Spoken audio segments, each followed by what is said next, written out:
I really like the idea that life has chapters, kind of like a book. And so sometimes when you're reading a book too, not every chapter is super exciting, but that doesn't mean that it's not a good book, right? And so sometimes you're in the middle of a chapter and you're like, this is a really long chapter. I'm excited to finish this one so I can turn the next one, because then it's going to be a whole different topic, right? And so that's kind of how I call the phases of my life as chapters. Mm-hmm. And yeah, the last chapter has been really exciting and awesome, but I also feel like it's been coming to a close for a long time, and it feels like that close just felt like it was elongating. So I was really excited to try something completely new. I was trying to figure out exactly what it was going to be. And originally, I think my mind kind of told me that it was going to be something with like mountaineering. I really got kind of set on that. I wanted to like backpack through mountains for like 3-4 days, because I really like the idea of putting your body into something discomfortable. Mm-hmm. I feel like that's a lot of growth comes from that. Yeah! What's up, everybody? Your life alchemist, your dragon. Welcome to Alchemize Life. I'm your host, Justin David Carl. This is a show where I seek out and share expertise, wisdom, and thought leadership in all domains with the mission of empowering and inspiring you to proactively design and truly live a life worth living. We're all in this together, and when we do the work together, we go so much farther, so much faster, and have so much more fun. Without further ado, let's dig into this episode and alchemize life. Brian Turner, welcome to the show. It's good to be here, baby. We just did a little prayer before we started this podcast. Yeah. Second time we prayed today, because we prayed before we did our bodybuilding workout. Always do. And yesterday. So eventually we're going to get to some spirituality today. But first, let me introduce you to the audience. You are a vegan bodybuilder, YouTuber, and content creator, and one of my awesome vegan friends. And you're actually staying with me at my house, and we've been having a bunch of adventures, and I'm so excited to do this show with you, more about you and your life, because you helped me kick off my podcast in episode 1. So now we're going to turn the tables and talk about your life. Let's turn these tables, baby. Oh, yeah. So specifically, we want to cover in this episode the van life. The minivan life. The minivan life. Not so even a full van. Yeah, tell us about that. What kind of van is it? What do you like? Yeah, I mean, my sweet obsessed. Home ride is a 2002 Toyota Sienna. So this is like, if you don't know what that is the van that you have seen your mom pull up to soccer practice in 100 times. That is literally what we have: a bed, kitchen, fridge, everything that we're living out of. Do you want me to go into it, or do you want to tell them what else? No, I love it. Keep going. Tell us about it. Do you want to tell them what else we're going to get to in the podcast first? Yeah, so we're going to cover bodybuilding, some supplements, and potentially even, like I said, dive into spirituality. And we'll probably just let all the intuition guide us if we go off on any other random tangents. I like that. Yeah, we're going to do some rangents for sure. Some rangents. Awesome. So yeah, I mean, it's one of the reasons you're visiting me is because you're literally driving all over the place, meeting up with all your friends, like living out of a van. And like, how did all that come to be? Like, how did you even like come up with this idea? When did you start? Where have you been? Where are you going? Like, totally. Walk us through the journey of the van life.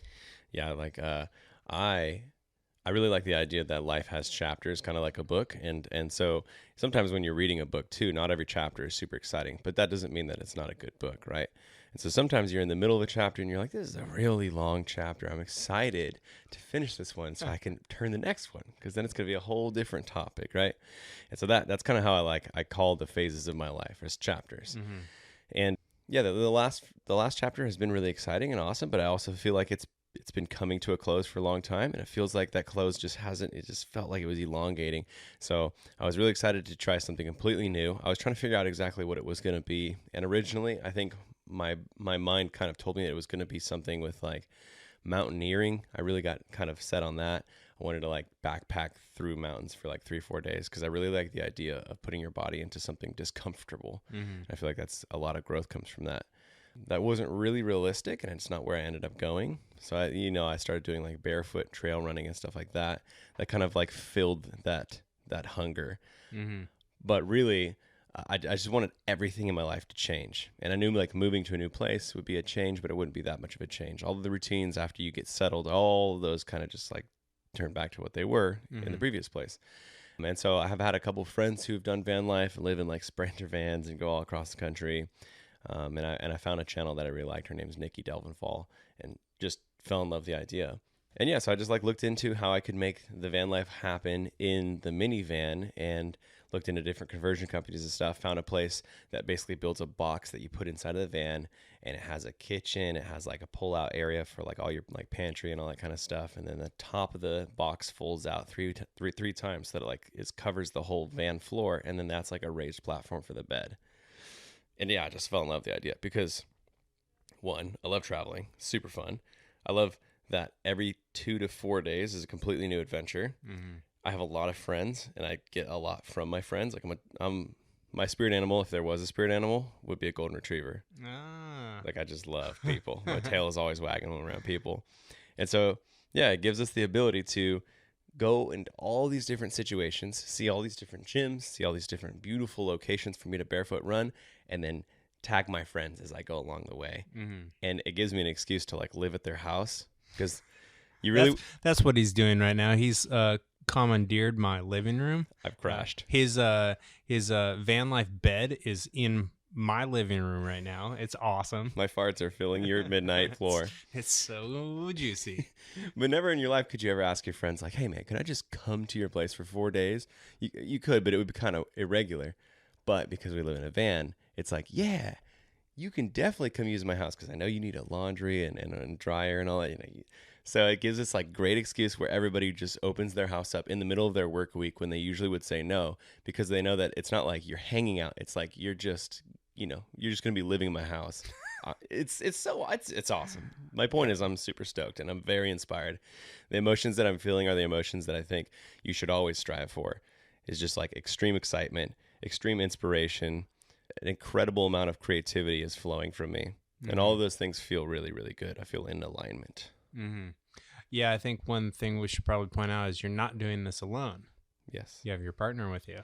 Yeah, Sammy. So we've been together for 7 years. Sammy is definitely what's that word? Like a homebody? Yeah.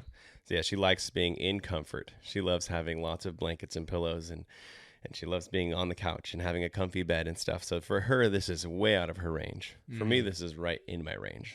I love when you have to make things work instead of them just naturally working. Because again, I feel like that's where you grow a lot. And so, yeah, for her, it's like a huge applause for her. Like very proud of her for handling it so well. We're 2 months into it.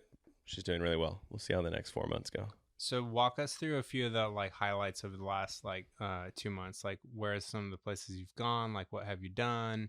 What are your favorites? What was like, maybe ones that like didn't turn out as good as you wanted? And stories are always so much more fun than just hearing what's happening. Joshua Tree was probably the hardest so far.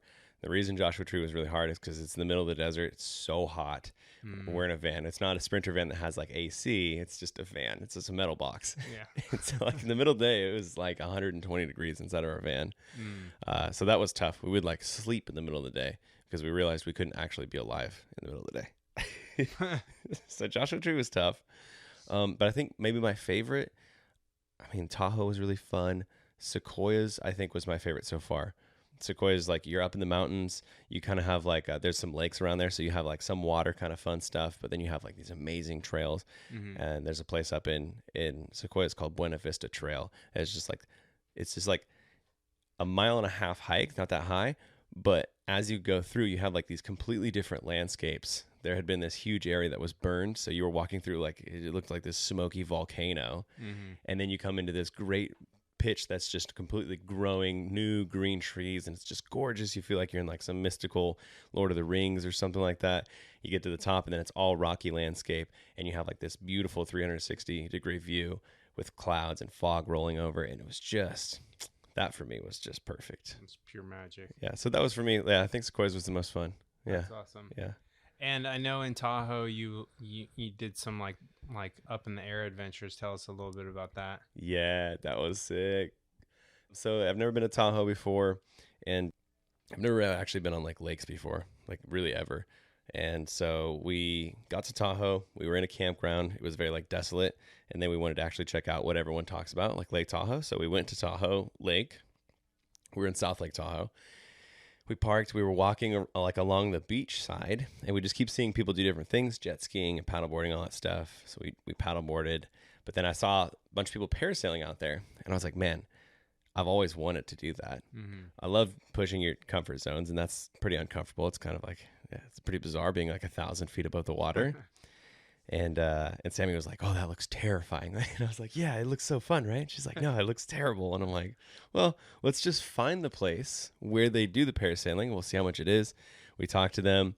And really, that was the moment that I already knew it was going to happen, because we already kind of like pushed the domino. But I think Sammy still like was telling herself it wasn't going to happen. Mm-hmm. But it's like $115 for each person, go up 1,000 feet. And the lady she was like all being weird, because she was like, the winds are kind of rough, so we're not sure if you're going to be able to go. We'll have to hear what the pilots say, or like the captains say. And Sammy's just looking at me like I'm crazy, because she's like, this old lady is saying like it's not good. And I was like, well, if she says it's clear, then the captains know, then it'll be fine. She's just crying. She's just like freaking out. And I'm just like rubbing her back, and I'm just like, you're going to be stoked if you don't wuss out. At the end of this, you push your comfort zone, and you're going to have a story to tell. We're going to see like all your friends tomorrow, and like, are you going to want to be saying, yeah, we almost parasailed, but then I pussed out at the end, and Brian's parasailed. So she really got her constitution together and just forced it. And she was like shaking and crying and stuff. And then we went up. It was freaking gorgeous, man. You could see every edge of Lake Tahoe, which is a massive lake. If you've never seen it before, it's like, it looks like an ocean. Yeah. And like the mountains there are so like gorgeous, and you're just up there just like, I don't know. At first you feel how high it is, and then you just kind of forget about it, and you're like on a swing set. That's super fun. And it made me think like I have to go skydiving for sure. Oh, you haven't been skydiving No, yet? Dude, have you? Yes. How many, like just once or? Just once. I want to so bad. Yeah. It's, for me, it was one of those things like, I'm so grateful I did it. I don't feel the desire to do it again. It's definitely like an experience for sure. For those who are interested in it, I think everyone, like, if you have at least an inkling, just like give it a shot, because it's like something I'll never forget it. I did it in college, funny enough, with like my fraternity, my business fraternity, co-ed business fraternity too. So there was girls and guys, and it was super fun. I felt pretty nauseous after I landed. Like, it was fun and awesome. And the really kind of interesting thing for me is your body is like so incredible at adapting to all situations. So the first, like when you jump out of the plane, or, kind of like fall out, and it was tandem. So like I was with somebody like, who actually knew how to skydive. The first like 2 or 3 seconds feels like that roller coaster, like that, like lurch in your stomach. And then your body just like totally adjusts to it. And it just kind of feels like you're like floating in the sky, except for it's insanely loud because there's all this wind rushing by your ears. So one thing I've heard as a suggestion is just wear earplugs, and then it's like way more like peaceful.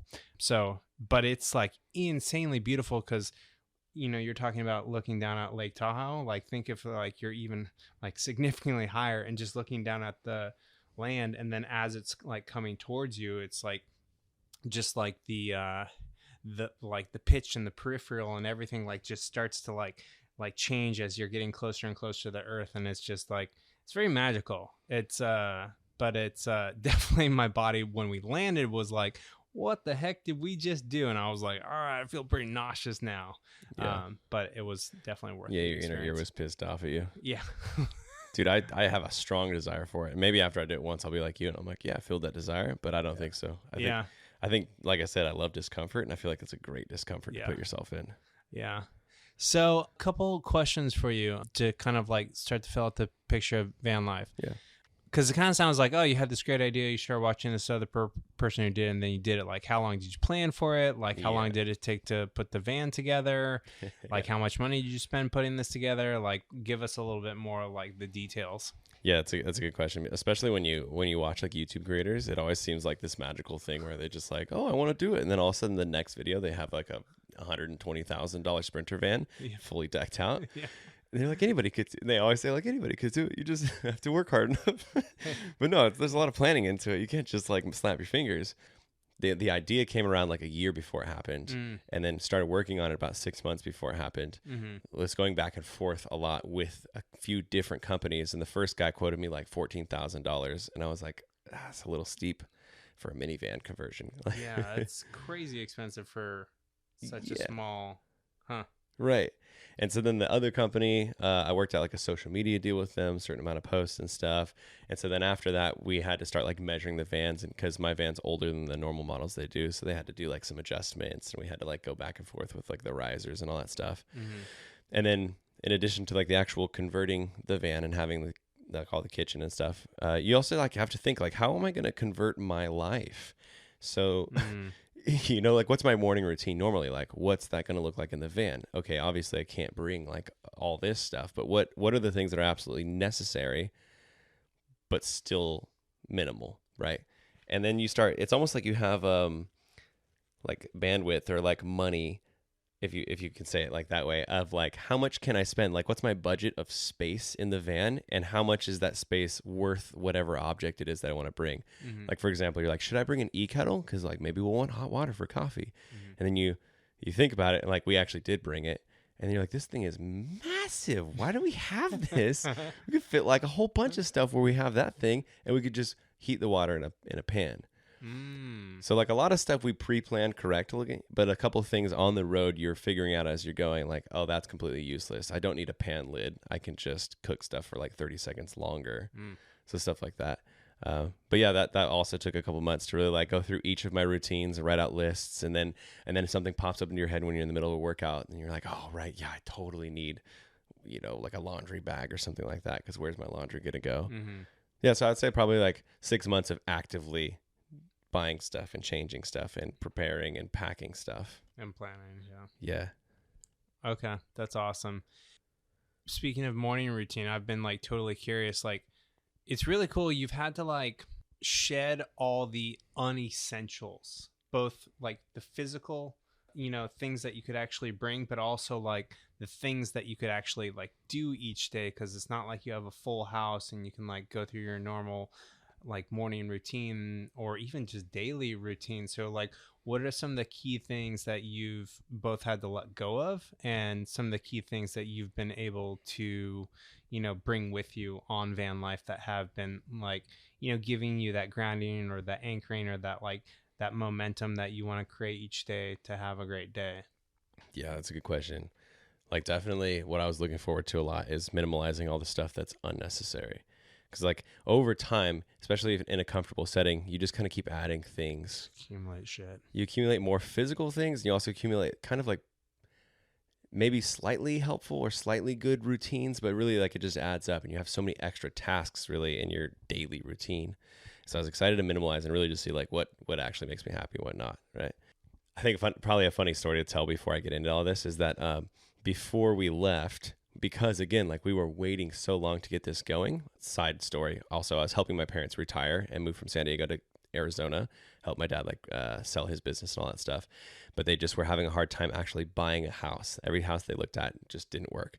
So it just kept moving back. The deadline was like, oh, it's going to happen in like August. And then no, you just move it back to September and October, November. It moved back like 6 months or something like that. So I'm just waiting and waiting. I'm just like, oh, this should have already happened, right? So some of our habits started to slip because we're just in this like purgatory mode where we're just, you know, a couple more months and then things start. And funny story, yeah, we definitely were watching too much TV.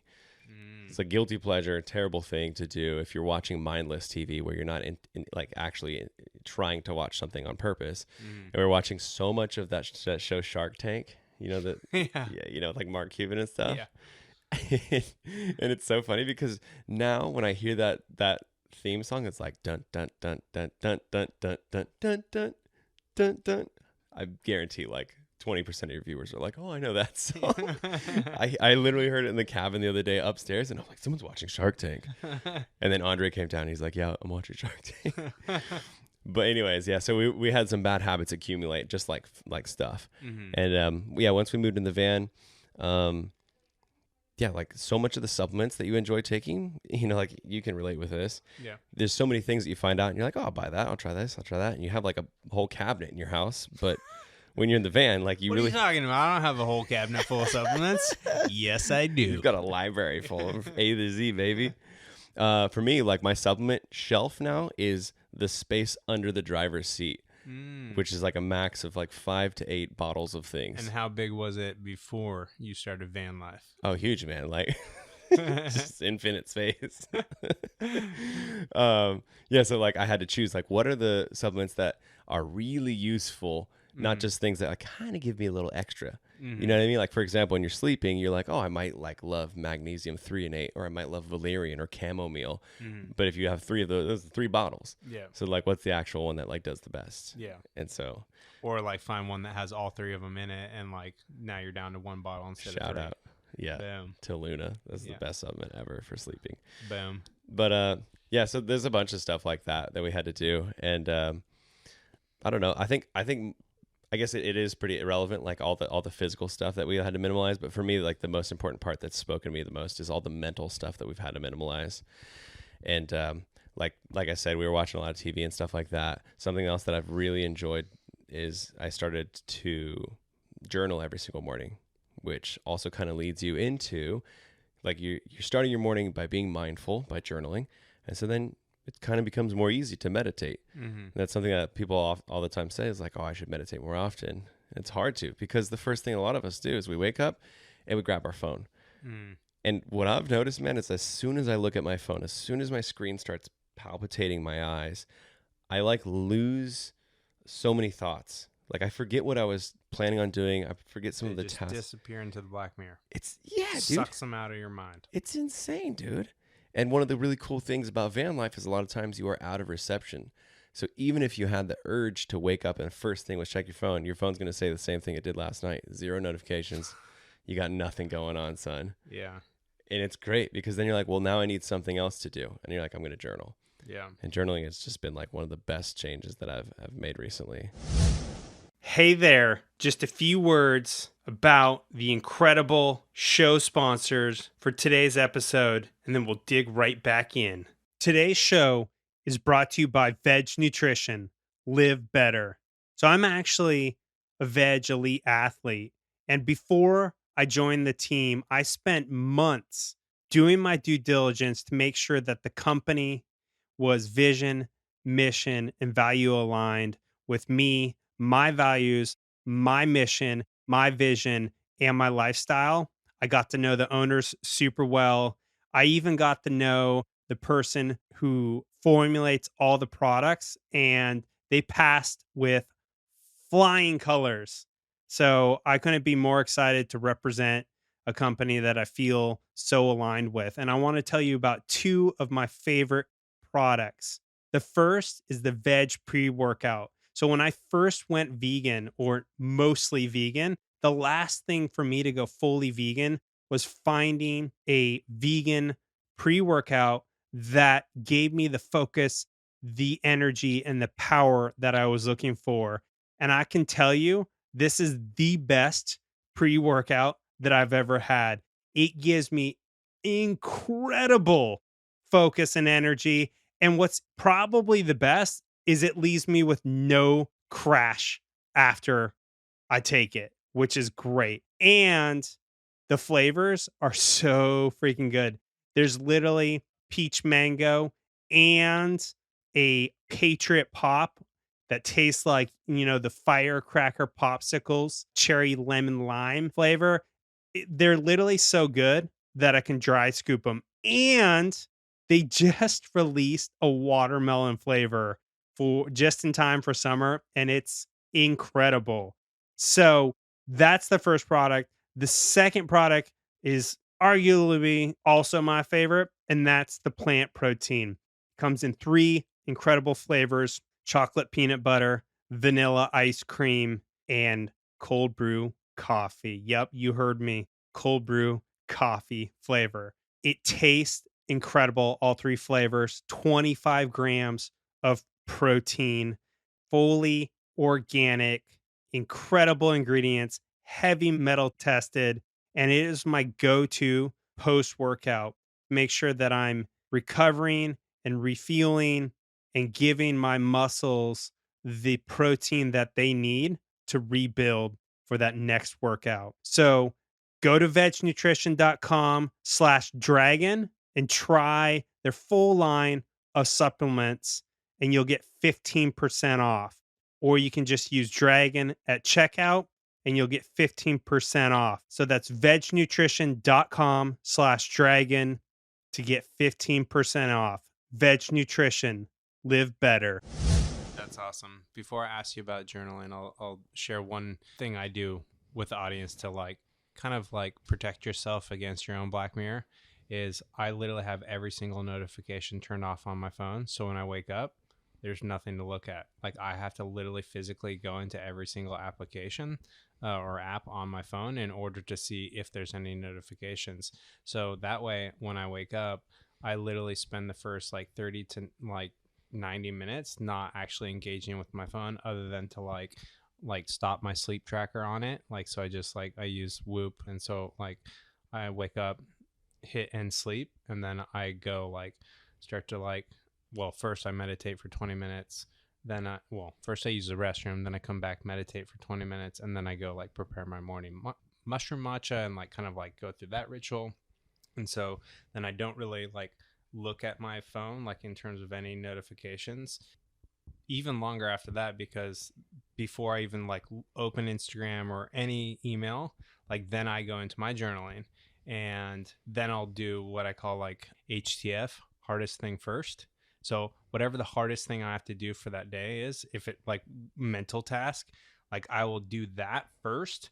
And then I let myself look at Instagram, email, etc. And that way, like I don't get sucked into the vortex. Yeah, vortex is a good way to put it. Because it's like, if I like, I've had days where it's like, oh, I should check Instagram. I like did a post yesterday and I want to see what happens. Yeah. And it completely destroys my entire like morning routine. Absolutely, dude. So I'm with you, man. Yeah. And so for me, what I do is I just don't look at my phone. Yeah. Like I start my day and obviously I see all the bumps, but I don't look at my phone where it unlocks them. I just open the phone and then close it so all of them are cleared. Yeah. And then I don't use my phone until I'm ready to do work on it. So usually I post a bunch of Instagram stuff. Yeah. And during that period, I don't check the fun notifications. I just do the work. Like if I have to respond to clients or something like that, then I close it. So it's like 2 hours of work, the whole day of whatever. And then at the end of the day, that's when I'll check whatever else, like whatever notifications, that like fun stuff. So like I think that helps a lot of people, is just like have a time window where you do let yourself do the fun stuff. Yeah. And end it at the end of the time window. Yeah. Like it's open like and the close. Treat. Yeah, exactly. So I use Instagram as like a treat. Like, okay, you did the hardest thing first. Now you can go like binge. Like, because like Instagram to me is like kind of like the TV consumption that you're talking about. Like Instagram is a tool. Like it can be used to create incredible things, but like if you're not careful, you're just consuming instead of creating. And so like it's still fun to just like consume some every day. And so like I use it as the treat at the end of the work, and then it sounds like you kind of do the same thing. Absolutely. It's been like one of the best changes. Yeah. Because when you mindlessly let yourself consume this treat over and over, it's like your dopamine receptors get all... It's like you wake up and you're eating junk food like before you even like... It's bad. Like within the first 5 minutes of waking up, it's like, oh sweet, I'm gonna like eat a freaking like let my mind eat a candy bar. Yeah. Like, and that's how I'm gonna start my day. Yeah, and then you're like, I want to eat this carrot, and this carrot tastes terrible because I've already just loaded my taste buds. Yeah, absolutely, it's terrible, man. Yeah. Oh, I like that analogy. This is great. Okay, tell us about your journaling. So like, how do you journal? Like, what's your process? It's always really fascinating to like hear different ways people actually journal. Yeah, I just follow the idea that you shouldn't everybody should do their own thing, but there's no special way to journal for me. It's just literally like, for me, it's a brain dump in the morning. And sometimes like you have prolific things or like things that you really want to share that you don't want to forget in the future. And sometimes you're literally just saying what happened yesterday. But either way, it's almost like training your brain to like be grateful for what happened, but also reprocess it and then be done with it. Sometimes you'll have either really crazy, good, awesome things, or you'll have really like weird things that happen. You're like, I got pulled over and there's like all this weird stuff. And then if you don't address it, it's just sitting in your subconscious. And sometimes in the middle of the day, you'll start thinking about it. But again, you don't have a window where you're like, this is my time to, like, I'm intentionally thinking about it. So just keep popping up and like screwing up your focus and stuff. One of the things that I really like though, is I was telling you about it earlier, is like dark journaling. This is not something you do every single day, but you just do it whenever you feel like you need to do it. And you just write all of the negative thoughts that you have, whatever they are, without any, don't like assign any emotion to it or like any judgment to yourself. Like, oh, I shouldn't be feeling this way. Or like someone who's more enlightened or more spiritual would never be talking so negatively. Like all that, just let that go out the window, because everybody has negative thoughts. You don't have to attach to them, but they are there. And so sometimes when you deny that you have negative thoughts, it's almost like they're just sitting in your subconscious. They're like bottled up and you're never addressing them because it's not something that someone like you should be having thoughts of. So these could be like anger or jealousy or complete anxiety or rage, just anything, right? And you just write it all on paper. You never intend for anyone to read it, so you can really be open. And you really shouldn't, I mean, you don't need to read it at any point either. So you shouldn't plan like to go through it again. It just lets it all get out. Sometimes I feel like a lot of the things that we have problems with in our normal day-to-day conscious life are actually just like tangles in our subconscious. But a lot of times we aren't. It's like a massage. Like you might not realize how much scar tissue you have because, yeah, you can still do the movement. You can still do the curl or the squat or something like that. But then when someone goes in there and it's like really pressing on certain areas, you're like, whoa, I didn't realize there was so much tension or pain in there. It's the same kind of thing. You're processing stuff that you don't, I guess, see. Yeah. You're basically like working out the kinks that are like stuck in your mind and like putting them down onto, a pen and paper. Yeah. Okay. Absolutely. Putting them on to pen and paper, and then that'll like basically freeze up, your working memory. If you're familiar with like computers, like the more working memory you have, like the better. But then when it gets filled up with a bunch of junk, then your computer like processing power like just goes to shit and it doesn't function. And I think human beings are the same way. If we fill up our like working memory with a bunch of crap and don't clear it out, then our performance through the day, our mental performance is like 10% of like what it could be, because it's just so cluttered up with junk. Right. Yeah. I like that you said that. Yeah. Your RAM is being used up. Yeah. And so you need to close some of those programs that you haven't accessed in a long time, but they're still there. 100%. You got to get all those pop-ups that are popping up. Like you were saying, I literally, when you're like, those random thoughts that like pop up, I was like, that's like when you get the pop-up ads and it's just like completely like fucks up your workflow on your computer. And then you got to go find the X. And like that takes seconds away. Yeah. And then focus. You're distracted and you lost your flow. Yep. And you're out of flow state if you're in like an awesome workflow state. So that's really, really cool. What else are you like positive things have you brought with you? So we got journaling. What are some of the other, things that you do to kind of like build that momentum for a great day? One thing that I think is really interesting, maybe it's not like a practice that I can give you, but it's something that you can notice in your day-to-day life is like I used to always call it autopilot. And I think a lot of people like immediately know what I'm talking about with that. But Dr. Joe Dispenza talks about it in his books, and basically like your brain comes up with neural programming when you do the same thing. Like it's just natural. Humans do it, right? So like if you always have the same bathroom routine right when you wake up, that becomes a neural program. You always grab your toothbrush with your left hand. You always do like 30 seconds on this side, that side. You always boop and you use like 4 pieces of toilet paper, whatever. Your brain already knows what's coming. And so your brain doesn't need to like be anticipatory and be on. And so it's just like, we'll just run that program and then let me know when that program's done. We'll figure out the next. And a lot of times, like so much of our day-to-day life, which is usually like 16 waking hours for most people, how many hours of that is like autopilot programs? I mean, even your workout, which I know for like some people like us who we just are fired up about workouts, some people, their workout is an autopilot. Yeah. You know what I mean? They're not like trying new things. They're like, yeah, this works. So then they do 4 sets of this, 4 sets of that. And it's the same and the same and the same. And so really it's like an hour of autopiloting. Yeah. And they eat the same thing. And it's the same thing. It's autopilot of. So you have so many of these autopilot things. And so like how much of your life are you actually living consciously? Like in the now. In the now, in the present, right? And so he's saying what can be really helpful is to do things that break your neural programming, or for me, turn off autopilot. And so when he said that, I was like, oh man, that's something that resonates with me. And then he's just going deep into it and explaining a lot of it. And so being in the van, like I said, everything is different at most 4 or 5 days is as long as I'll be in one spot. And so then it's like, yeah, man, where am I going to work out today? I have no idea. I got to map it, find out a place. When I go in there, this place is completely different. Don't know any of the people. Even if I'm going to do the same exercises that you and me did today, I'm going to have to go find it. Like my brain's not going to be able to autopilot because it's not 5 machines that way, 2 to the left. Like I don't know.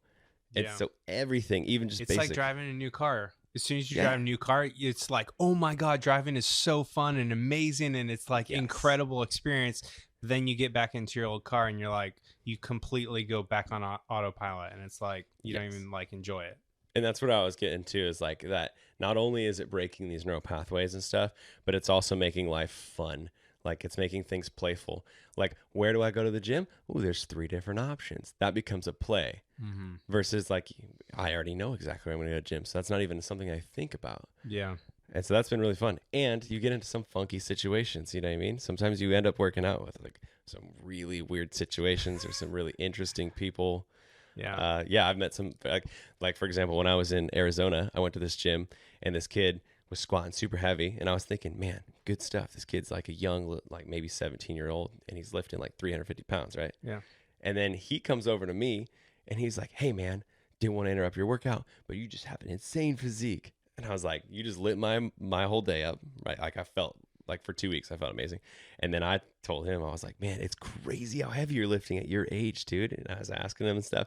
And then by the end of that conversation, he was so fired up because, you know, in his mind, he was about to give me a compliment and I was already thinking the same thing. Yeah. And so just little things like that happen, because if you're at your normal gym, a lot of times that doesn't happen. You already know every single person. Yeah. And so that's like all over. Hey there, just a few words about the incredible show sponsors for today's episode, and then we'll dig right back in. This show is brought to you by Feel Free from Botanic Tonics. This product is unlike anything I've ever had before. No joke. It's made with kava root and other ancient plants, and just half a shot gives me this incredible sense of focused flow and productivity. And I love to take just half a shot right before I work out.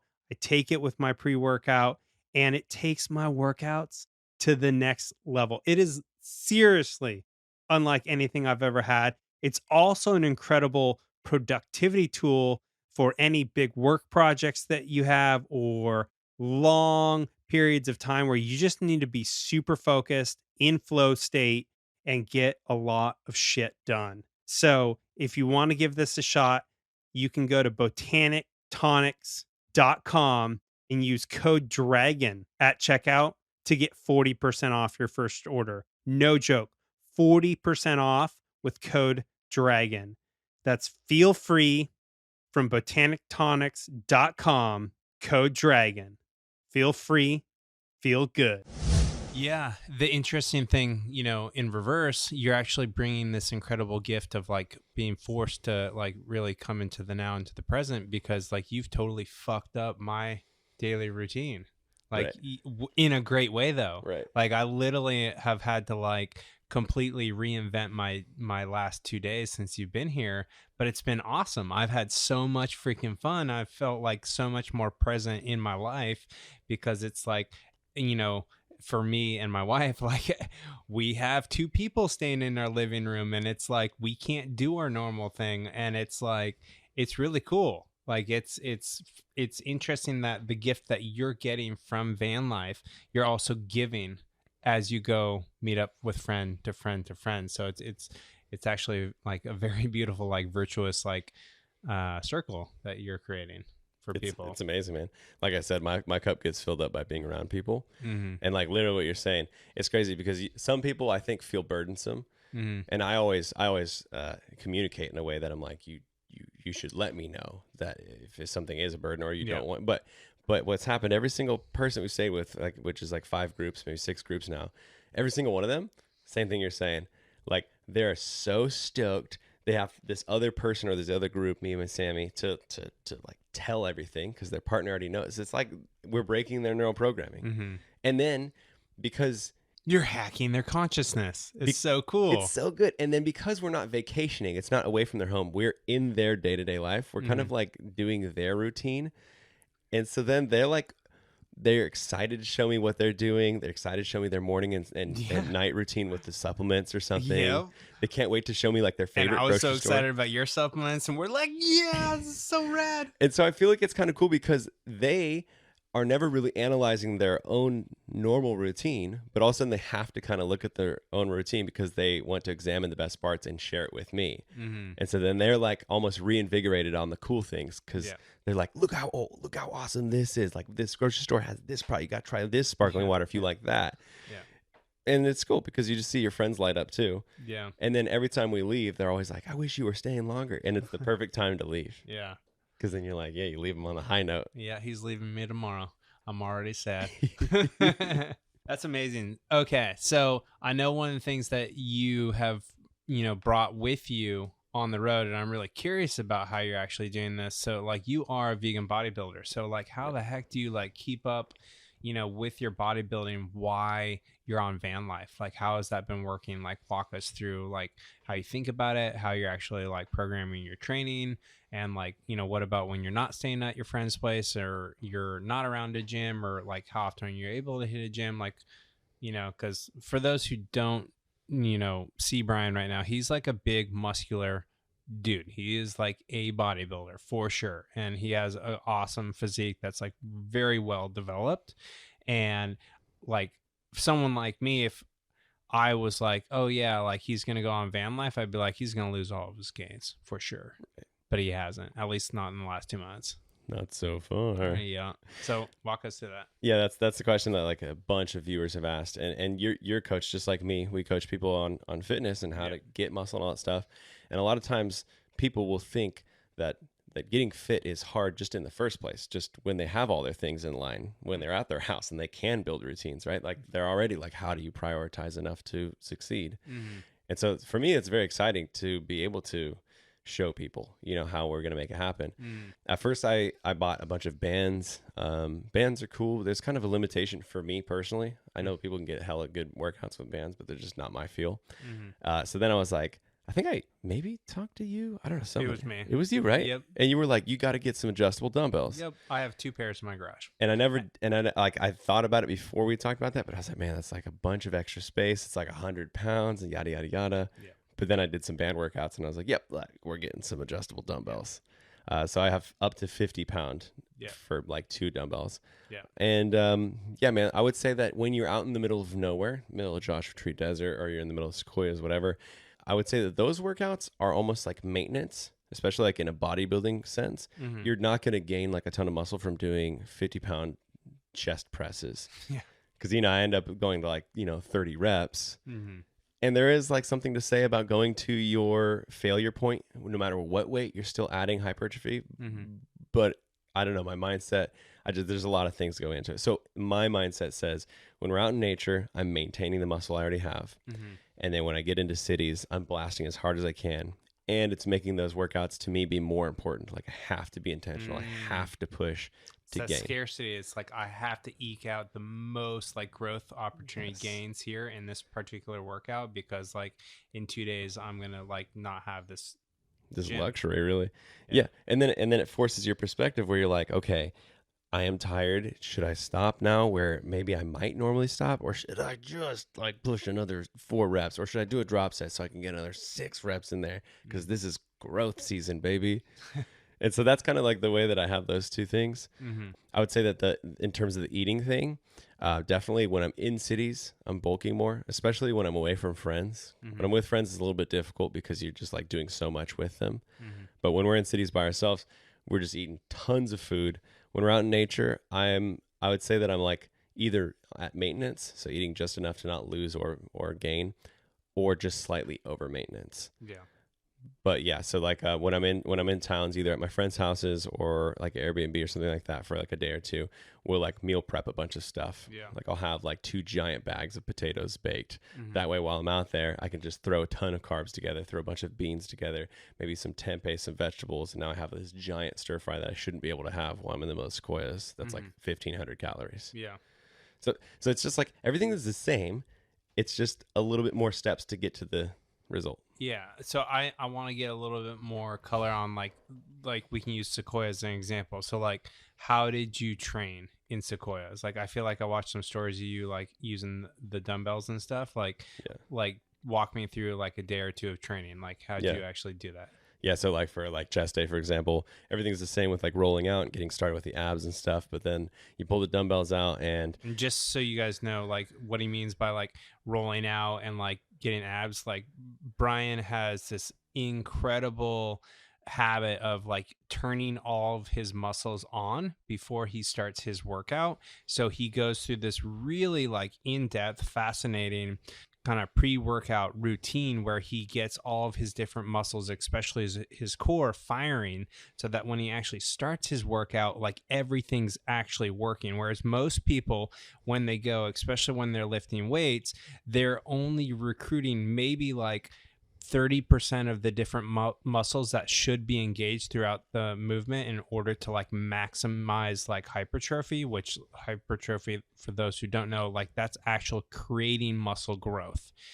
And so like, you know, I'm sure you probably have some stuff on your YouTube channel, like where people can like see some of your like warm up, like muscle activation routines. He posts them on his stories, he posts them on his Instagram, but it's like super fascinating because it like really unlocks and unleashes your body. I've worked out with Brian for the last 2 days and I'm engaging so many more muscles in each exercise. Like I would say I've got like a 40% increase, like, and I would consider myself above average in terms of recruiting like all the muscles in a particular exercise. And like Brian just took me to like 5 levels higher.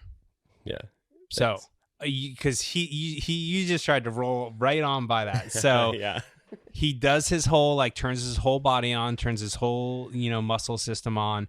Okay, now what are you actually doing in the Sequoias, like with the dumbbells? Like how are you thinking about actually performing a workout? Yeah, I like that you broke that down because things that you do become mundane to you and you don't think about it that much. Yeah. But yeah, there's a lot of intention for sure. So like just to like run you through a workout, like again, there's not a lot of variations. You don't have like a bench, you don't have machines, you don't have cables. So sitting there on the ground doing dumbbell chest press, and obviously your elbows are limited to the ground. And so I'm just going to failure each time. Obviously, once I'm making sure that I am firing the right muscles, I'm on the chest. Now I'm just going to go until it completely fails, because that will still in reality cause hypertrophy. Mm-hmm. Again, like I said, my mindset is maintenance, but in reality, you can cause hypertrophy by going to failure, even if it's at 30 reps or 40 reps, whatever you need. Mm-hmm. So I think a lot of people wouldn't be able to get themselves in the mindset of like, I'm going into real failure where I'm like shaking and barely able to finish that rep. Mm-hmm. And so I'm doing that for like, instead of 2 or 3 sets, like I normally would before I do another variation, there's not really that many other variations. So I'm doing like 5 or 6 sets.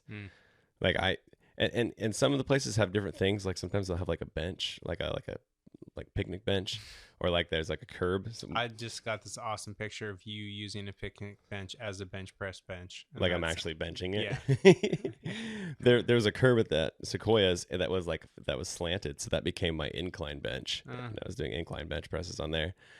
So yeah, I did flat and then incline bench, like 3 or 4 sets at each. And then I did like a shoulder press, but it's from like a seated position. So kind of like in that 2/3 crunch position that I was showing you in the warm-ups, stopping there and holding the abs on, and then doing like an Arnold press. So like that's for the shoulders. And then after that, maybe doing like push-ups till failure. And then my chest is fried. And then doing a ton of lateral raises along with those Arnold seated presses, like the shoulder press, again, until like I'm completely failed out. My shoulders are fried. And then sitting there and doing like dumbbell skull crushers just until I feel like my triceps are at least as far as they can get fried. And so it's still like a super, super good workout. At the end of it, you couldn't continue doing the same amount of weight. You'd have to drop it. So you know that you definitely fatigued yourself and probably caused growth. So like throughout like both the kind of like times when you don't have access to a gym and you're doing these like dumbbell workouts, out in the sequoias, and then hitting gyms. Are you doing like a push-pull leg? Like what, and you're kind of just like, 2 of those days are, in the sequoias, then you get to the gym and you immediately just keep following that schedule. So you hit legs, you did push, pull in sequoias, then you get to the next city, you do legs, and then you start your cycle over again. Yeah. It's basically push, pull legs, rest. But the push, pull legs are like slightly different. Like when I'm doing chest, I'm also doing front and middle deltoids and triceps. And then when I'm doing back, I'm doing back, biceps, and rear deltoids, and then a leg day, and then repeat. The only time that really differs is if I know I'm only going to be in a city for like 2 days. I'm not going to have time to hit all 3 of the workouts at a gym. So then I'll do an upper and a lower workout. And then I just prioritize the muscles on the upper day that I'm like, I need to bring these up. The other one, like my back's already strong, so maybe I need to bring up my shoulders. Or like the compound movements that you're like squats that you're not going to be able to do, like heavy squats in the sequoias with like 250-pound dumbbells. That's like that's the one thing that I just love so much when I get into a town is you're right. Like you can't find 300 pounds in the sequoias unless you like pick up a tree or something. A boulder. You gotta get some boulders. Just like a fellow camper. Hey, can I squat you, bro? So yeah, like every time I get into a city, I'm just like so hyped because right now you see me doing my front squats. That's what I'm really pumped about. Yeah. And I'm like, okay, this has to be a good leg workout because I want to get a higher weight than I did last time. Yeah. So there's a lot of intention. Which he did. He PR'd. Yeah, that's right, baby. Yeah. So we're working our way up to 275 for front squats, 315 for back squats for reps. I love it. So this being kind of like the first episode where I'm actually talking about like bodybuilding, like muscle growth, like how do you actually build muscle, especially as a vegan? Yeah, I mean, like the basics, which a lot of people do know, is progressive overload. You just need to literally lift either more weight, more reps, like total volume, or more time under the tension of whatever exercise you're doing. That's the basics. Yeah. Each time, each week should be adding on to that. And so in a month from now, what you did for your chest press should be significantly more volume or more weight. Yeah, or a combination of the two. That's the basics. Yeah. If that's not happening, you're either not training hard enough or you're not eating enough to recover from the training you're doing. That's a good point. I would say that the basics is 80% of it, but then there's a certain point where people will get their base level of muscle and then they're like, oh, I can't gain anything else. Like other people just have better genetics. And we kind of talked about this, but there's a certain point where you have to learn how to push past what you think you're capable of. And for me, like when I train clients, I'm always stoked whenever I have somebody who's like, oh, I used to be like a high level competitive soccer player or football player, because they had a coach at some point and they at some point were running suicide sprints and the coach was like, no, don't stop, keep going. And you're like, it feels like your lungs are on fire, you feel like your heart's bleeding, and then your coach says to keep going, so then you keep going. But then you unlock in your brain, oh, I have more capacity. It just hurts really bad, or it's really uncomfortable. And so that transfers over into the gym, right? When you're doing like a really high rep set or you're doing a drop set or something like that, you always have more in you. You just don't think you do. And so someone who's been a competitive sports player before will know that their mind is just playing tricks on them, and they'll know that they can try eke out more, push out a little bit more. Because in my opinion, I feel like those failure sets or like those last couple reps before failure, that's where you're really pushing your body out of what it's able to do, what it's capable to do comfortably. And then the uncomfortable stuff is where your body says, wow, this last time we did this and we almost died. We need to get better, or we're going to die next time. Because your body just thinks it's like a boulder or something, and you're like a Neanderthal, and you're like, next time it's going to crush you. So we got to adapt. So I don't know. I feel like that's very important. And I feel like that's something that most people are missing when it comes to going from, oh, you lift, to like, oh, you look different. Like you look elite compared to the average person. Hey there, just a few words about the incredible show sponsors for today's episode, and then we'll dig right back in. Today's show is brought to you by Fit Rich Vegan. If you're ready to get in the best shape of your life, double your income, and 10x your savings and investments, then this is the coaching program for you. But wait a minute, Dragon. Isn't this your coaching program? Heck yeah, it is. I spent the last 8 years mastering my fitness and my finances, and I've built an incredible coaching program with an incredible team to help you get the body of your dreams, and finally achieve that level of financial success that you've been seeking. So if you want to find out if you're a good fit for the program, go to fitrichvegan.com and book your free consultation today. Or you can just DM me on Instagram with the words fitrichvegan and we can chat about if it's going to be a good fit for you. I'm committed to empowering people to actually achieve their fitness and financial goals. I spent the last 20 years trying to figure this out on my own. And what I realized is the key to doing it is not doing it alone. You have to have coaches, you have to have mentors, and you have to be a part of masterminds. And that's exactly what Fit Rich Vegan has. It has coaches, mentors, and it is a mastermind. So again, if you're ready to book your free consultation today, go to fitrichvegan.com or drop me a DM on Instagram.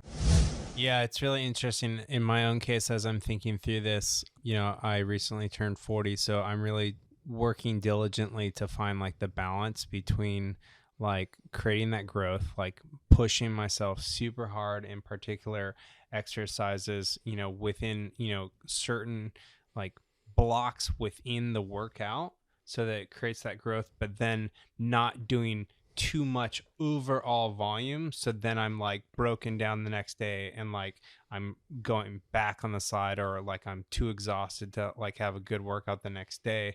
And kind of like what's starting to crystallize for me is like I just need to be even more vigilant about like, maybe 3 out of the 5 exercises I'm like literally giving it my all, pushing past those like barriers.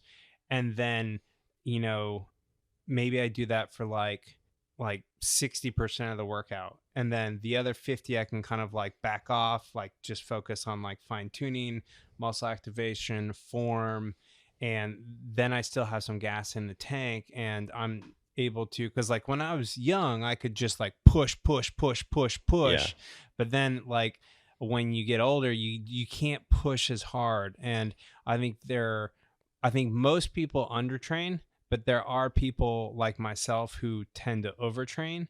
And so like I've been trying to navigate that in my own life. Like, how do I continue to foster growth, but also don't like burn myself out because I'm not like 21 and can just like, lift like a crazy madman, eat like shit, go party at night, and then like go hit like PRs the next day. Yeah. Yeah. I mean, I would say that you have a pretty healthy mindset on trying to find the balance. I would say that sometimes you say, like with your words, you'll say like, I can't push that hard, but you can. Yeah. Like, like physical bodies are capable of so much. Oh, it's so true. Our mind is always like, it's like a governor on an engine. Like it's like, oh yeah, you can't go past like 60 miles an hour, but like truthfully, like the car can like hit 120, no problem. Right. And like, yeah, words are very powerful. Like I had an injury with my left shoulder, and I was at a point where I was saying like, I can't overhead press this, or I can't do this, or I can't do that. And then there was a certain point where it switched, and things have been lining up a lot better since I stopped putting those limitations on me. Yeah. But I would say what you're saying totally makes sense, man. Like in those maybe earlier sets, you can push you can push your limit to like the absolute, like just you're going 100%, and then maybe trying to put 2% more in there. Yeah. But I would say maybe where it causes your central nervous system to be really screwed up the next day is the amount of volume overall in the workout. Yeah, I think I tend to overdo it on total volume. And there's something, there's been the kind of this like phenomenon in like scientific studies, and it's been termed junk volume in bodybuilding workouts, where people end up doing, like 12 sets on each exercise. They end up doing like 150 reps that were completely useless and didn't actually do really anything for their muscle, their sarcomeres, their actin, any of that kind of stuff. Mm-hmm. It was just like, I just wanted to get more pump because more pump equals more muscle. Mm-hmm. But all of that load isn't doing micro tears to your muscle fibers. It's not adding like sarcoplasmic volume to your muscle. What it's doing is taxing your central nervous system. Yeah. And so if you cut all that out and instead dedicated all that intention and energy into those first sets, and you were like, I'm going to do all the way to failure, maybe even a drop set, so a double failure, that would be more useful than doing 4 sets later in the workout. Yeah. So what I would do in the past is I would do drop sets on every single exercise. Yeah, that's a lot. And so like then the next day, like when I was younger, I could totally do it, no problem. Yeah. But now like older, if I do like drop sets, like, and I would do like 2 to 3 drop sets, or I would superset everything. Like everything would be a superset. Yeah. And like then the next day, like we were talking about today or yesterday, like I literally feel like flu-like symptoms, like there's pressure behind my face and I feel like kind of like I'm coming down with something, but I'm not. I just have like destroyed my central nervous system. Right. And so then of course I can't have like the next workout is not going to be one that actually creates like the next level of growth. Right. Yeah, that all makes sense to me. Yeah. This is awesome. Okay. How do you do this as a vegan? Like, where do you get your protein? Yeah. It's this question, huh? Yeah. I mean, dude, everything is exactly the same. I've been bodybuilding since I was 15. I'm 29 now, almost 30. So like almost 15 years of bodybuilding. Of that now, actually, pretty interestingly, about half of that has been vegan. So like I'm at, I think, almost 7 years or just at 7 years of veganism. It's basically half. And so now I feel like I can talk from a perspective of like comparatively, because in the first year of veganism, you're always, everything's great. And then everyone's like, you'll see. And at this point, I'm like, all right, well, now we are seeing. And I don't feel like there's any real difference. But I would also say that for me, I've always been very intentional about like my food. You're a similar way. Like you think of your food as function. Mm-hmm. And so I think a lot of people, when they go vegan, they tend to eat a lot of the processed foods, the junk foods and all that kind of stuff. And that's where they get their protein from. So I would say if you aren't getting your protein in from whole foods, you will see a performance change from always getting your protein in from like Beyond Burgers and Impossible Burgers or like, like chicken, like fake chicken and stuff like that. Mm-hmm. But I mean, other than that, man, like I really don't see a performance change other than in the positive direction. Yeah. Definitely less inflammation. Yeah. I would say faster recovery. I would say that my glycogen is always filled because I've tended to now move towards a higher carb diet. Mm-hmm. So I always feel like I have more capacity in me than I did in the past, where I would tend to eat like a little bit more fat because of the meats. Mm-hmm. So yeah, I mean, I don't think like it's a super complicated thing. I think we could, like, if we wanted to, we could tool through all these little details and how you could like maximize performance. Yeah. But I don't think it's as scary as people originally thought it was. I think it really is like almost a 1-for-1 change. Yeah. The thing I always recommend when people are transitioning to a vegan diet and they want to actually like either maintain or build muscle is like just like track your food and specifically your macros to make sure you're getting enough total calories, because some people transition to a vegan diet and they're eating way more fiber than they normally eat. Yep. Because vegetables have a lot of fiber and therefore they feel full, but the total number of calories, the total fuel that they're putting into the body is potentially like 50% less or 30% less. And of course you're going to feel like shit if you like only are eating like 60 or 70% of what you normally eat. Like you're just going to be running out of fuel. So if you track it, then you can make sure you're like maintaining enough total fuel. And then you start to learn like, okay, how do I actually get enough protein on a vegan diet? And if you just track it for a few weeks, it's so freaking easy once you just learn how to do it. Because like every plant pretty much has protein in it. And you just figure out which ones, which sources are higher. And then you make sure you're getting enough protein to actually build muscle.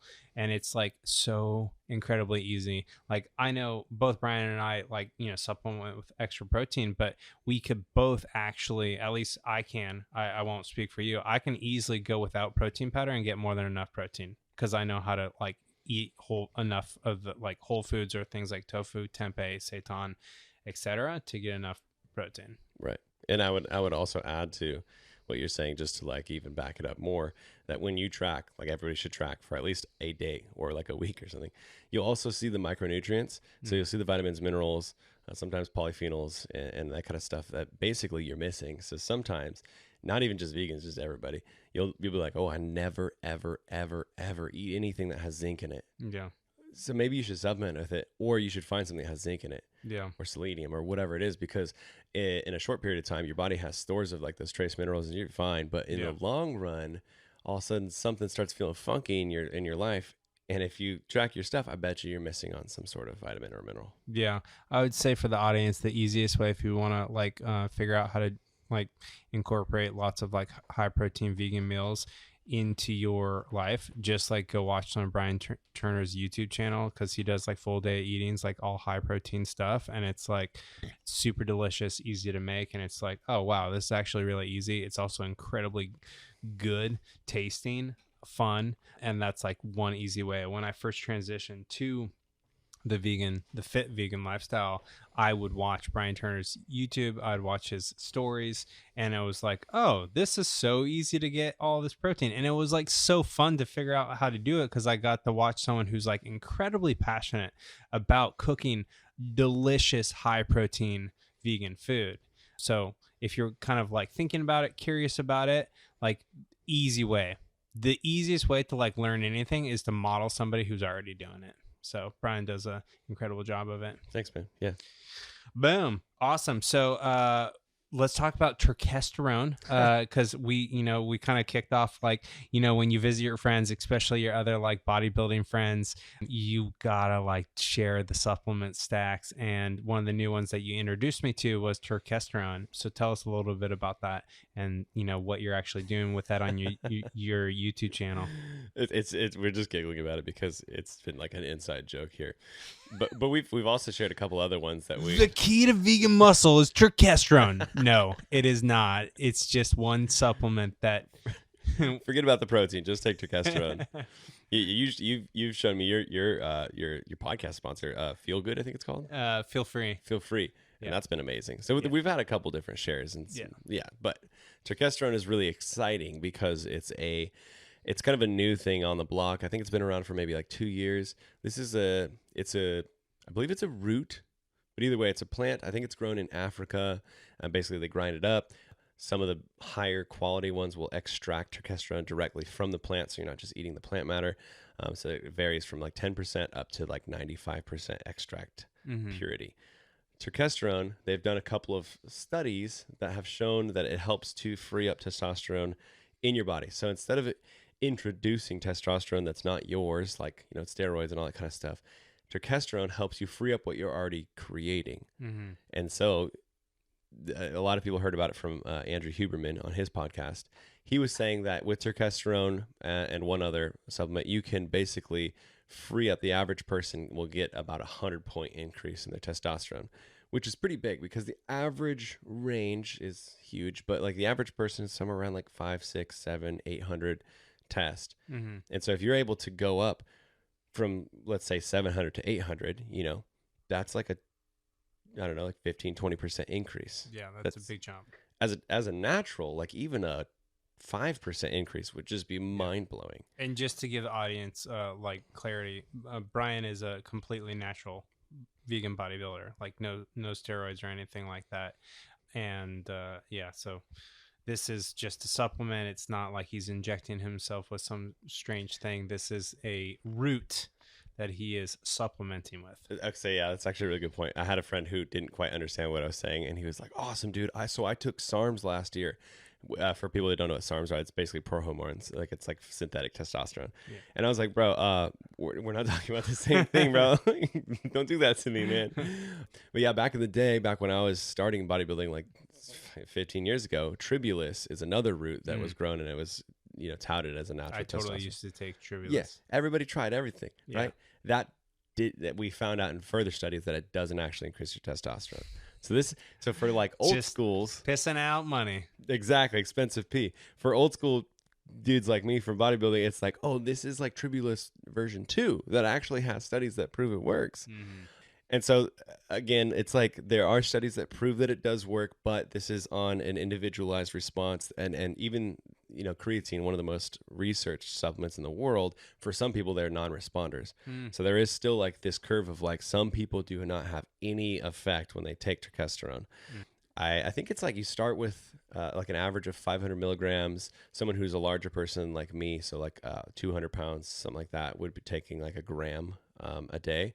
And then on average, people will dose up to 2 to 3 grams a day. Everyone sees like different kind of results. Somebody did like I think it was like a 5 or 6 month study on themselves basically, and they saw a huge amount of lean body mass increase. This was just like an anecdotal, tracking. And he lost body fat, even while not having the perfect adherence to his training regimen. So all that got me excited. I started it. There's no side effects. And I was like, okay, if there's no side effects, I might just be wasting money. And that's kind of fun. $90, let's try it. So I've been taking it for a little over a month now. In terms of like what I've felt, it's hard to really say because it's not like I got a blood test and I can say exactly how much my test is raised or not raised. Just going by feel, I feel like I've added a good amount of strength, which has actually manifested in my lifts. I'm lifting heavier weights. Hard to say if that's the testosterone or if it's just I'm pushing because I'm bulking right now and that's already going to happen. Definitely the thing that I would say I can point at directly and say that is an actual absolute change is my libido is extremely high compared to before I was on it. And again, that's not like a 1-for-1 guarantee that means your test is up, but like generally if your testosterone is up, you are, more libidish. Yeah. That's a word. No idea. And I would say it's hard to say with like body fat, but also if your testosterone's up, you're supposed to be able to add lean body mass and your body fat should be going down.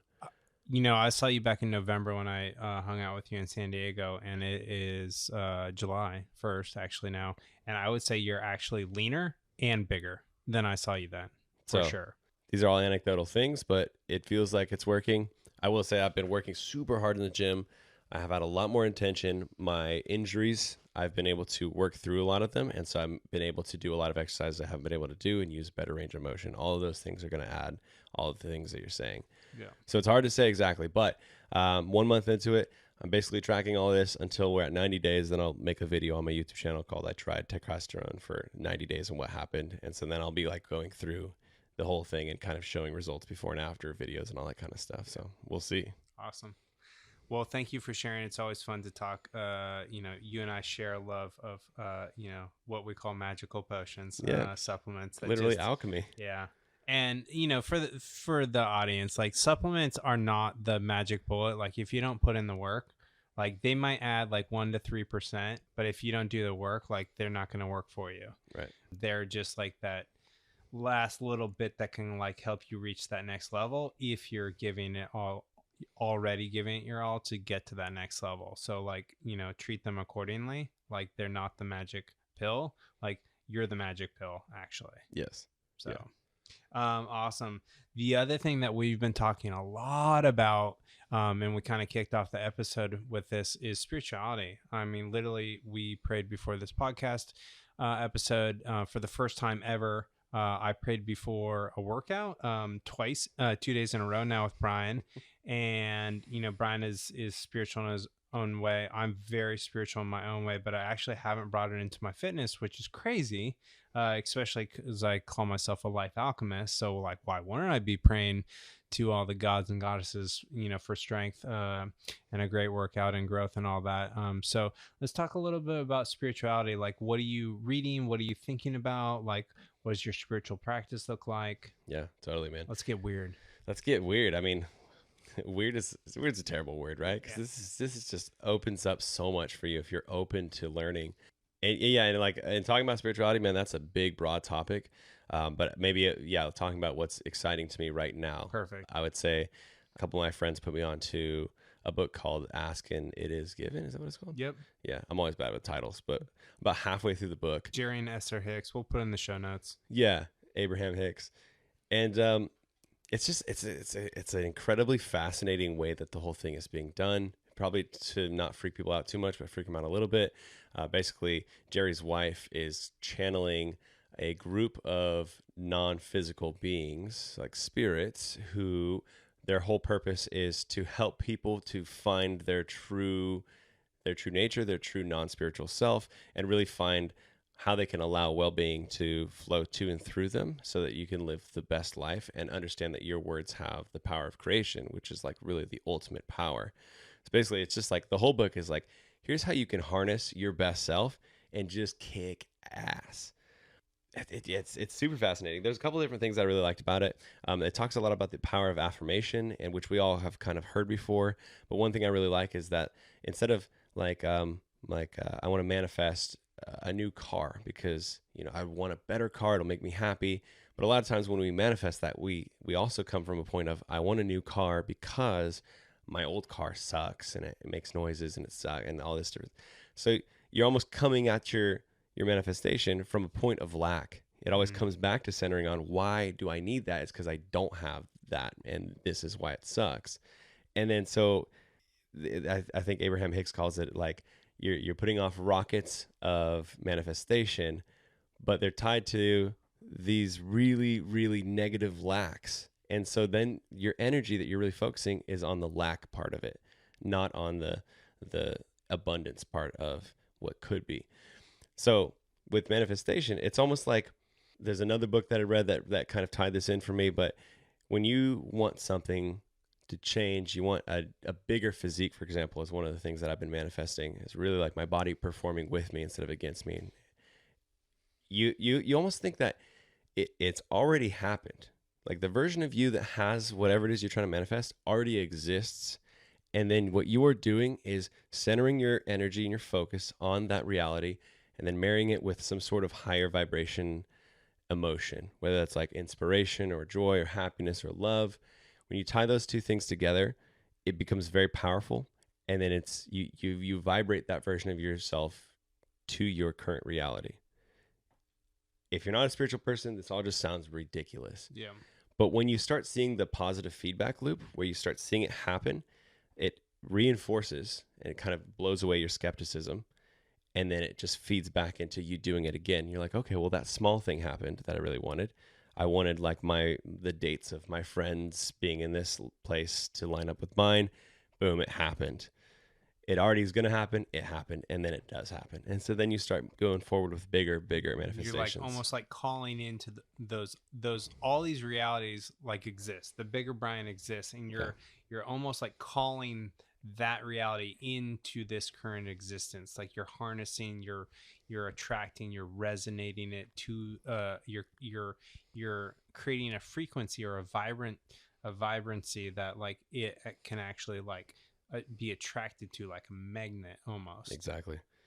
Yeah. And the other thing that I really enjoyed about it is there's a stream of well-being that every single person has access to, and that is your natural state, well-being. And like that word goes much deeper than it sounds, but like everything in your life is great.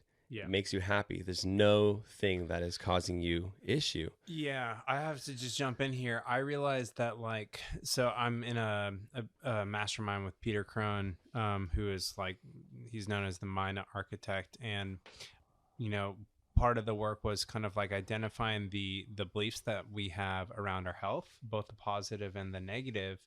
And I realized that one of our good friends, he holds a belief that like, you know, his base nature is like thriving, radiant health. That's just like his base nature.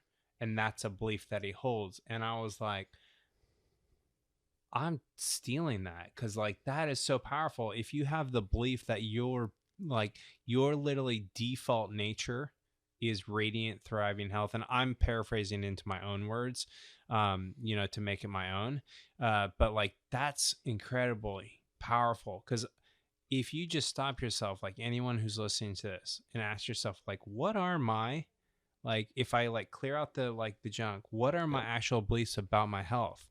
And even in my own case, like I found myself being like, I have all these like kind of like fear-based, like subconscious beliefs that are like, oh, if I like do this, I'm going to like, you know, not have energy the next day. And, or like, you know, there was no firm belief that like vibrant, energetic health was mine to have every day, and like my just base nature.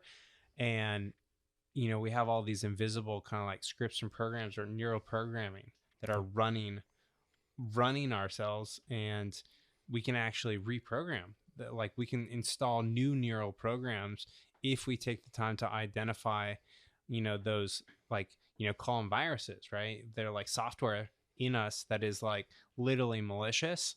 And like, it's not only just like, you know, clean that up, but then install a new program, because if you don't put something new in place, like the junk is going to just come right back in. Yeah, you'll just default to what you have been running the program through. Yeah. Yeah. It's what you're saying is it's perfect. the book. I think I have that about like being able to get bigger. Like I'm in great shape, but So let's get rid of that. I think I have this thing like, oh, that I've kind of like reached like my peak. Like I'm 40. Like, can I really get that much bigger? You know? And I'm like, now that I'm talking about it out loud, it's like, no, dude, that's just like, there's plenty of people who've put on like serious muscle after 40. Yeah. Well, yeah, words are powerful, right? 100%. Words are power. And so a lot of times those limiting things that you say about yourself become your reality, not only because of manifestation and your vibration, but also because your subconscious then takes your conscious thoughts and says, I guess that's the truth. Let's lock it down. Kind of like you're saying. Let's attract that in. like a okay, program. cool. Yeah, I'm at my max capacity of muscle growth. Like that's my default state. Like that's my state. Okay, I'm going to like manifest that in my life. And Let's I'm absorb doing it that all. into the operating system and operate from that system. Yeah. And so the book talks about how well-being is always flowing to you. And the only thing that's happening, instead of you manifesting things, it's really that you're resisting that well-being. And so, yeah, it's like what you're saying. Like, it's what everyone has, you know? You had one bad experience with whatever, and then now every single time you say, oh, I can't do this because that happens every time. And then that becomes your reality. And then you reinforce it in a negative way. Now it's happened 4 times. And you almost like subconsciously seek out to prove yourself that your belief is right. Right. Even though like a belief is just a thought that we tell ourselves over and over until we have conviction around it. Exactly. And so, yeah, I've experienced this with my own like bodybuilding. Like I said, I've had injuries. I've had a bunch of injuries. And in my brain, I've said like, oh, I won't be able to do certain movements, or I was better at a certain point. I won't be able to get to that point because this, because of that. And then it manifests, man. All of a sudden, like left shoulder, like couldn't do anything, clicking all over the place, like literally internally rotated, inflammation all the time, couldn't bench press, had to do all these modified exercises to like try and hit the same, you know, muscles, try to hit the pec in a way that works around all this issue. And then through actual physical work with a movement specialist, but also then eventually like becoming more spiritual and really understanding how much power is in your words, I started being like, no, that's absolutely ridiculous. When you were born, your cells, your DNA has the blueprints that are perfect, right? That's how he created every single cell in your entire body. And then all of a sudden in your brain, you somehow think that you don't have the ability to repair yourself to perfect. You don't have the ability to rebuild those cells perfectly. You absolutely do. The blueprints are still in there. It's just at a certain point, you start limiting yourself, and then your limitations become your new reality, and they become what you operate from in terms of like, oh, I won't ever try again overhead press. And so after you not do that for 5 years, like, of course you're not going to have a good overhead press. You haven't propriocepted your body to move that way, and you probably have a bunch of fascial lining that has now caused a stiff shoulder. So then it reinforces, and it just goes down and down and down. Yeah. I'm trying to like put it together, but I feel like it's almost like that same thing that we were talking about, like clearing like your working memory, like, but with your beliefs. Like we go through life and we accumulate, like some of these beliefs are like, were never even ours, but like someone else says, like maybe a family member says like, oh, like I always overeat, or like I, you know, like can't maintain my fitness. And then like we subconsciously pick up that like programming and like then install it. And then we have all these like all this like spam tabs and programs like open on our operating system, basically like running, like turning our like our physical computer, like if our body were a piece of hardware, like it's like running like crap because like all the programs that are running it like are crap. Absolutely. Yeah. And that's why it's really important also, you've heard this before, but like the people you're around, the people that you share your space, your time, your energy, and your overall thought process with affect you, right? So like you are like the sum value of your like 5 closest people or whatever, right? So think about like, let's say before social media or something like that, right? You didn't know that people who are natural, who have a similar physique as you could do this, right? But for me, at least, I've seen so many people perform like some crazy amount of weight. It's like they're squatting like 6 plates or something like that. And they're my size, like physique and stuff, like same height and stuff. And then I'm like, hold up. Yo, I used to think 315 was just like an insurmountable weight, and that was the top of the game. And now I see that this dude can do like 7 plates. Like Clarence Kennedy can just do this crazy amount of weight. And then I'm like, wait, I can definitely get to 4 plates, whatever it is, right? Yeah. So because they're proving to you that it's definitely possible, now it breaks up all of those beliefs that you had and allows you to install a new belief that you can definitely get higher and you can get a better performance. Yeah.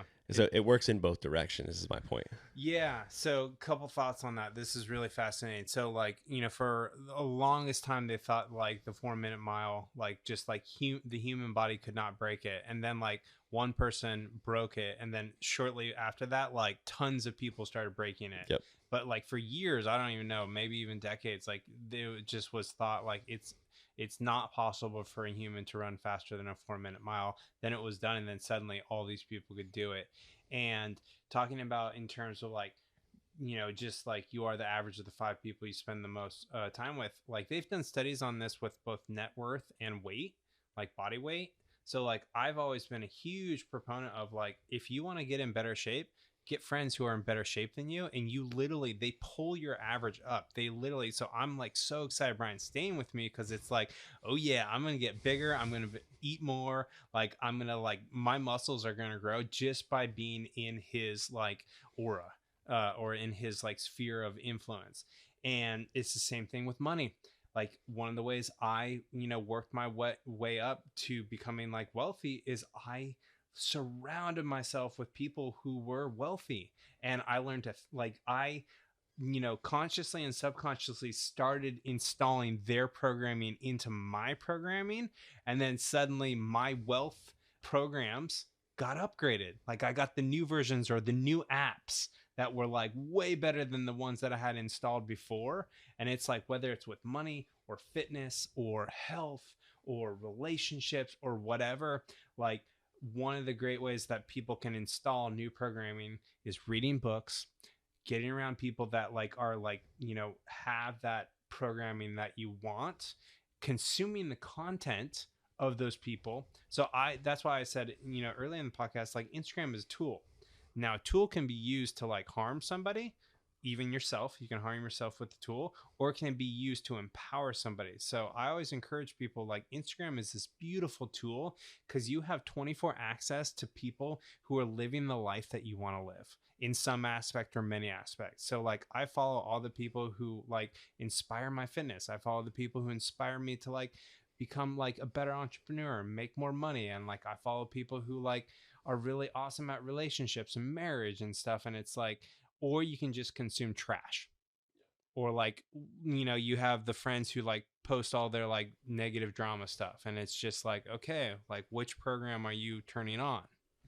Absolutely, man. Yeah. That's why I just absolutely have this like almost like revolting feeling whenever people are sharing all that negative. We had a conversation about this earlier.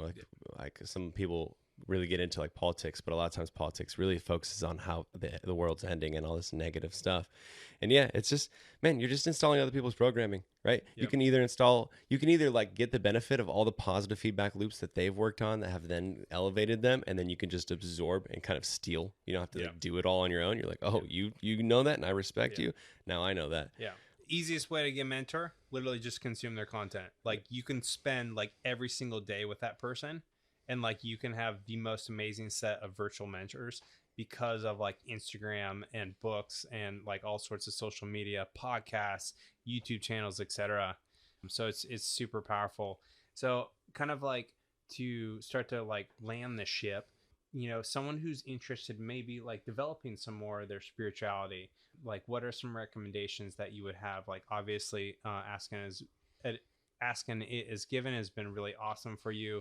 What are some other like fun ways people can start to explore their spirituality if they're curious about it? Yeah, definitely. I mean, obviously you've heard this a million times, but you should journal. Journaling is going to be so good just to actually explore your own mind and get things on paper. Meditation is going to be great for you. But I would say something that's more fun is push your comfort zones. Like, for example, let's open up about this. Later, I'm going to give you a massage. And when I first said that, you got a little weird. I got freaked out. Yeah. Yeah. Why? I don't think I've ever gotten a massage from a male friend.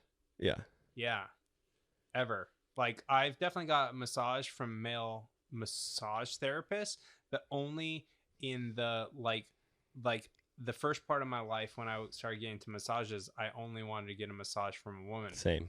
Yeah, and now I'm like, I'll take a dude because they're like they're like, I'll take a dude, I'll take a girl, like whoever like is the best masseuse. Like I just want the strongest, like one that's able to give the most deep tissue massage because I like super hard massages, and I think I've had to do like we all have healing work to do both around our feminine energy and our masculine energy, and I think there is some sort of like block around accepting love in a masculine way from a man. And so like I totally got super uncomfortable. So like Brian is like pushing me to like do some of my own spiritual healing by like offering this gift that like a part of me definitely wants, because one of my favorite things in the world is a great massage.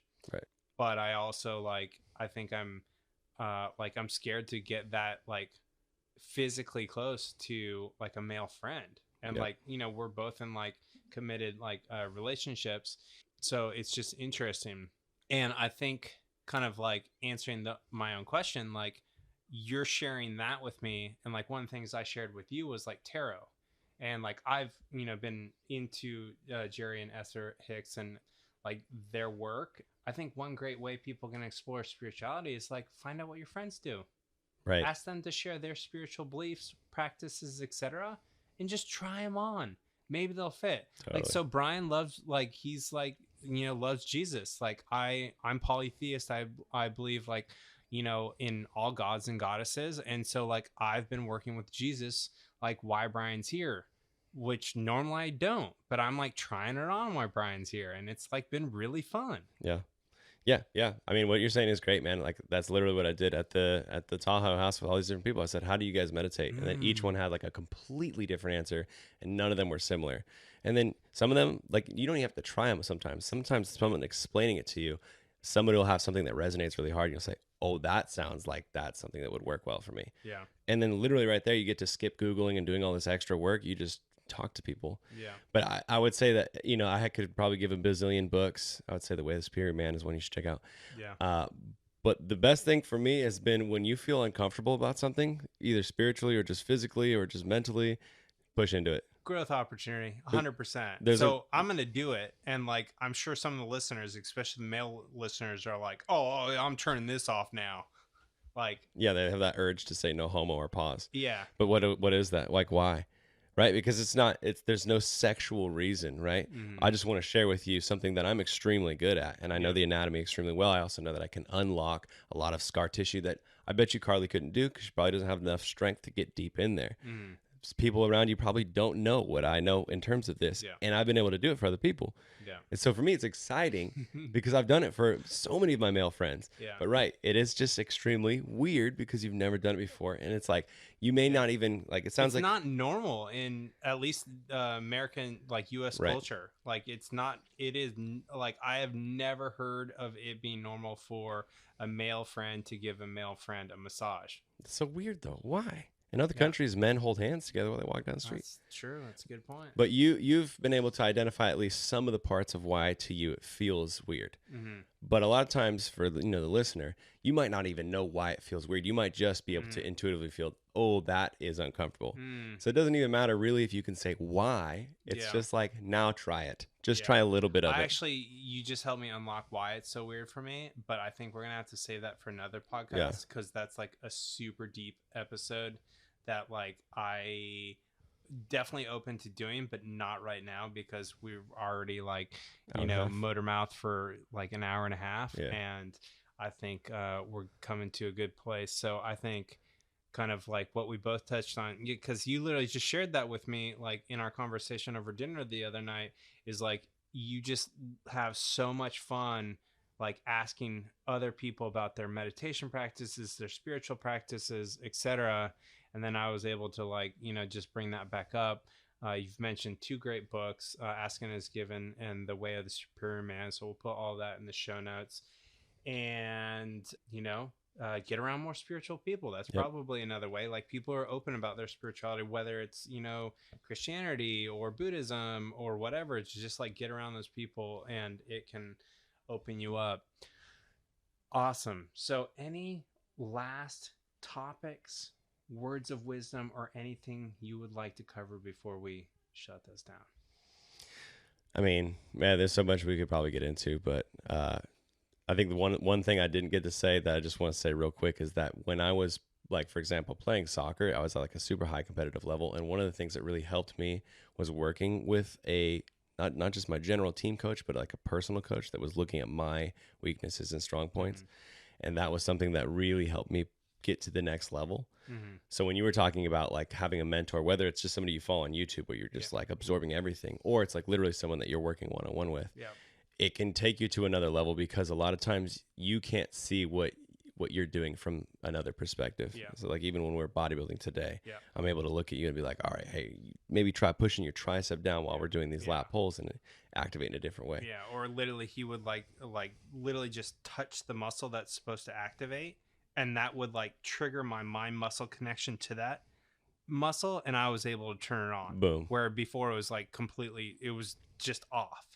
And you make a great point. So highly encourage everybody, any area of your life, to work with a coach, any area you want to take to the next level. Now, both Brian and I have done this. Like, I've worked with a relation coach for my marriage. I've worked with like fitness coaches to finally get the body that I dreamed of. I've worked with like money coaches and business coaches to finally get to the place that I wanted to be with like business finance. I worked with a breakthrough coach to finally get this podcast off the ground. So like Brian has an incredible, vegan fitness coaching program. So if you're either new to the vegan fitness world or you just want to take your fitness to the next level, he has an incredible coaching program that you should definitely check out. And like, I'm actually in the process. One thing I want to tell you, I'm looking for my next fitness coach. Right now, I'm actively like doing my due diligence, trying to find my next coach to take me to the next level. So on another episode or offline, I want to talk to you about that. That's awesome. So any other last things to cover before we shut this down? I think we did it. I think we did it, at least for now. It was good. We'll come back and do another round. We're actually thinking about doing a bi-weekly or once a month type of broccoli and dragon show. Stay tuned, because there might be some more magic coming your way from this bromance. It's going to be good. Awesome. Well, thank you so much for joining me today, brother. Yeah, man. Thanks for having me. I love you. Love you too, man. Thanks for tuning in. And remember, literally everything can be used as an opportunity to learn, to heal, to grow, and to transform. So whatever is going on in your life, choose to consciously and proactively harness that energy and use it to alchemize your life to the next level. If you enjoyed the show, please share it with a friend or on your favorite social media, and leave us a review on your favorite podcast platform. As always, you can find me at Justin David Carl on Instagram and all the socials, as well as at alchemizelife.com on the web. Until the next time, sending you lots of energy and plenty of dragon magic.